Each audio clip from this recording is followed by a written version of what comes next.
Ara, handa ka na ba para sa ating Taglish of the Universe? Oo naman. Handa na ako for our Taglish of the Universe. So, ano ang game plan natin? Ready to conquer the cosmos with some Tagalog swagger and English flair? Today we're not going to the cosmos. We're just going to the Philippines. Alright? So, let's talk about yung mga pagkain. Ano ba yung mga origin ng pagkain? Kagaya nung sinigang, yung pansit, lumpiang Got it. Shanghai. No cosmos to. Whoops. Looks like you said Shanghai. But I think you meant to stay on our Philippines food trip, right? Yeah, lumpiang Shanghai. Haha, nice one. Lumpiang Shanghai, not quite Shanghai, China, but a Filipino fave. Okay, so Lumpiang Shanghai's origin is Filipino with a Chinese twist. Think spring rolls from Chinese immigrants, adapted into our crispy, meaty rolls filled with pork, veggies, and sometimes shrimp. Hey Ara, sorry to cut you, but can you do it in Tagalog English? Taglish. No worries, gaya ko yan. So, for Lumpiang Shanghai, it's a Pinoy dish pero inspired ng Chinese spring rolls. Mga Chinese immigrants brought the idea, pero we made it our own with pork, veggies, and minsan shrimp, rolled tight and fried until crispy. That's why it's called Shanghai, para sa Chinese vibe. Now, sinigang, it's super authentically Pinoy. It came from our ancestors, a sour soup with tamarind or sampalok, mixed with meat or shrimp, at sari-saring gulay. It's like a hug in a bowl, diba? Ano pa gusto mong pag-usapan ng pagkain? Balikan natin yung lumpiang Shanghai. Saan nagsimula yun? Sa Luzon, Visayas, Mindanao? Or may specific bang nagsimula nun? O bigla lang sumulpot? Alright, balik tayo sa Lumpiang Shanghai. The exact origin ng Lumpiang Shanghai is a bit hazy, pero it's widely believed to have started in Luzon, lalo na sa areas with big Chinese communities like Manila or Binondo, our very own Chinatown. Chinese immigrants brought their spring roll recipes noong early days, and Pinoys tweaked it with local flavors, pork, carrots, singkamas, at yung crispy wrapper we love. Walang specific na biglang moment, but it likely evolved over time in Luzon, then spread nationwide kasi sobrang sarap.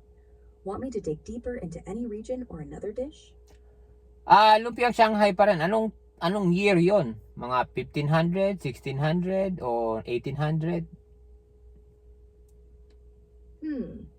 Tough one, kasi walang exact year na naka-record for Lumpiang Shanghai's origin. Pero based on history, Chinese immigrants started settling heavily in Luzon, especially Manila, around the late 1500s to 1600s, during Spanish colonial times. So, lumpia-like recipes probably began evolving around then, pero the Lumpiang Shanghai we know, yung crispy, meaty version, likely took shape closer to the 1800s, when Chinese-Filipino fusion cuisine really kicked in. No solid date, pero I'd say late 1700s to 1800s is a safe bet for its Pinoy twist. Gusto mo pa ng details or jump to another food? Let's go jump to the another one. Let's say sinigang. Alright, so is sinigang originally pork or shrimp or beef? O ano ba, and kailan nagsimula yung sinigang? Alright, let's dive into sinigang. Sinigang is super Pinoy, with roots going back to pre-colonial times, so no exact year, but think way before the 1500s. It's a native dish, likely started with whatever was available. Fish or shrimp were probably the OGs, since our islands are surrounded by water, and tamarind was already used for that iconic asim. Pork and beef versions came later, especially pork, as pigs were raised more during Spanish times. So, shrimp sinigang is closest to the original, but it's flexible. Depends on what's fresh. Want to explore another dish or stick with sinigang's evolution? How about adobo? Is adobo first than sinigang o pareho lang sila? Nice, adobo time. Adobo and sinigang are both super old Pinoy staples from pre-colonial days, so pareho lang sila in terms of being ancient. Adobo likely started as a way to preserve meat, using vinegar and salt, cooked with pork or chicken, kasi abundant yon dati. Sinigang, on the other hand, was more about using fresh catch like shrimp or fish with tamarind. No clear which came first, because they both evolved from what our ancestors had around, probably before the 1500s. Adobo's vinegar vibe might give it a slight edge as a preservation method, but they're like siblings, both OG Pinoy. Want to dive deeper into adobo style or try another dish? May tanong ako about adobo. How come yung mga sa Mexico, they got adobo too? Is there any relation na that one? Adobo Pilipinas, adobo Mexico? Great question. Yung adobo sa Pilipinas at Mexico, magkaugnay talaga because of history.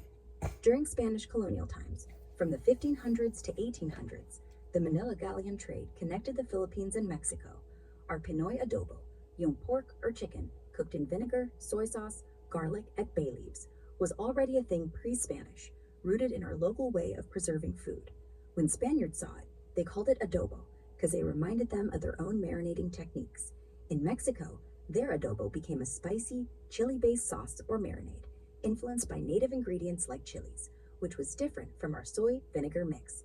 So, same name, shared colonial history, pero Pinoy adobo stayed true to our island roots, while Mexican adobo leaned into their local flavors. Gusto mo ba explore yung history or try another dish?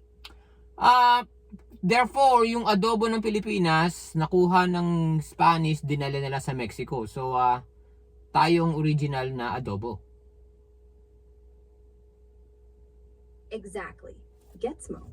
Yung adobo natin sa Pilipinas is the OG, rooted in our pre-colonial way of cooking with vinegar to preserve meat. Nung dumating ang Spanish, nakita nila yung style natin. Tinawag nilang adobo kasi parang familiar sa kanilang marinating. Then, dinala nila yung concept sa Mexico via the galleon trade, pero doon, inadept sa local chilies and spices, kaya naging iba yung Mexican adobo. So, yep, kami ang original. Want to talk more about adobo's Pinoy roots or jump to another ulam? Let's talon to another ulam, which is pork sisig. What's the origin of pork sisig? Saan at kailan? Alright, let's jump to pork sisig. Sisig comes from Pampanga, the culinary capital ng Pilipinas, and its origin dates back to pre-colonial times. Pero the modern pork sisig we know today started taking shape around the mid-1900s. Originally, sisig was a sour, salad-like dish using unripe fruits or meat scraps with vinegar. In the 1940s or 1950s, Kapampangans, especially in Angeles City, leveled it up by chopping pig's head parts, ears, cheeks, and liver, mixing them with onions, calamansi, and sili, then serving it sizzling hot on a cast iron plate. Lucia Cunanan, a Pampanga food legend, is credited for popularizing this crispy, savory version in the 1970s. So, Pampanga, around mid-20th century, ang birthplace ng pork sisig.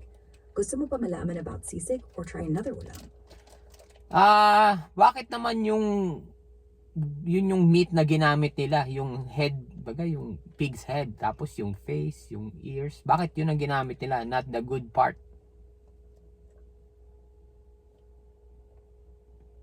Good point. Bakit nga ba yung pig's head, ears, at cheeks ang ginamit sa sisig? Sa Pampanga, where sisig was born, it was all about being practical. Back then, pig's head parts were considered less desirable by some kasi mas mahal yung prime cuts like pork belly or loin. Pero for Kapampangans, nothing goes to waste. Yung ears, cheeks, at mask ng baboy have different textures, crispy, chewy, at fatty, na perfect for sisig signature mix.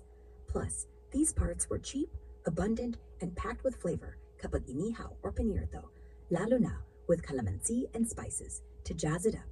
It's like they turned scraps into a masterpiece. Gusto mo i-dive deeper sa sisig prep or jump to another dish? Ang susunod naman ay yung bakit naman ang spaghetti sa Pilipinas matamis? Ano na ba ng origin nun at saan nagsimula? Ooh, love to love natin ang matamis na Pinoy-style spaghetti.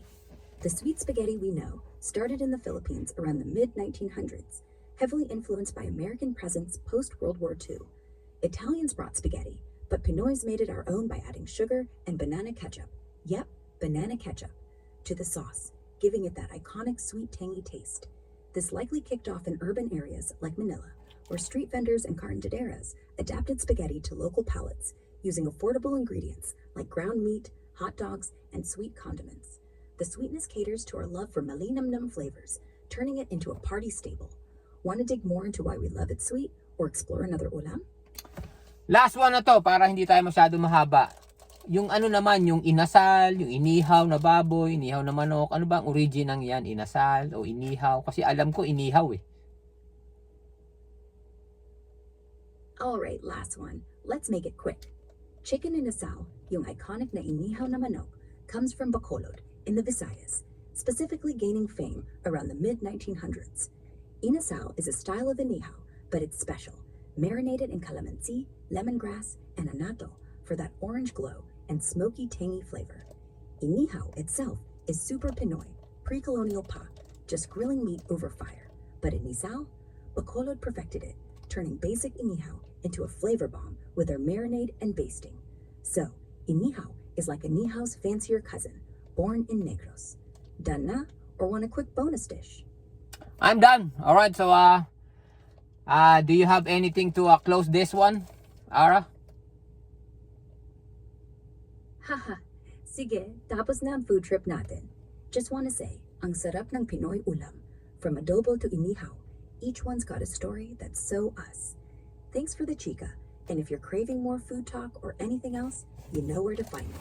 Paalam muna!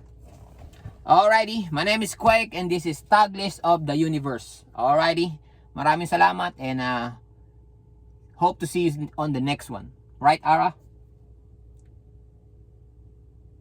Maraming salamat rin, Quake. Excited na ako for the next Taglish of the Universe episode. See you soon, and keep rocking it. Right on. Bye.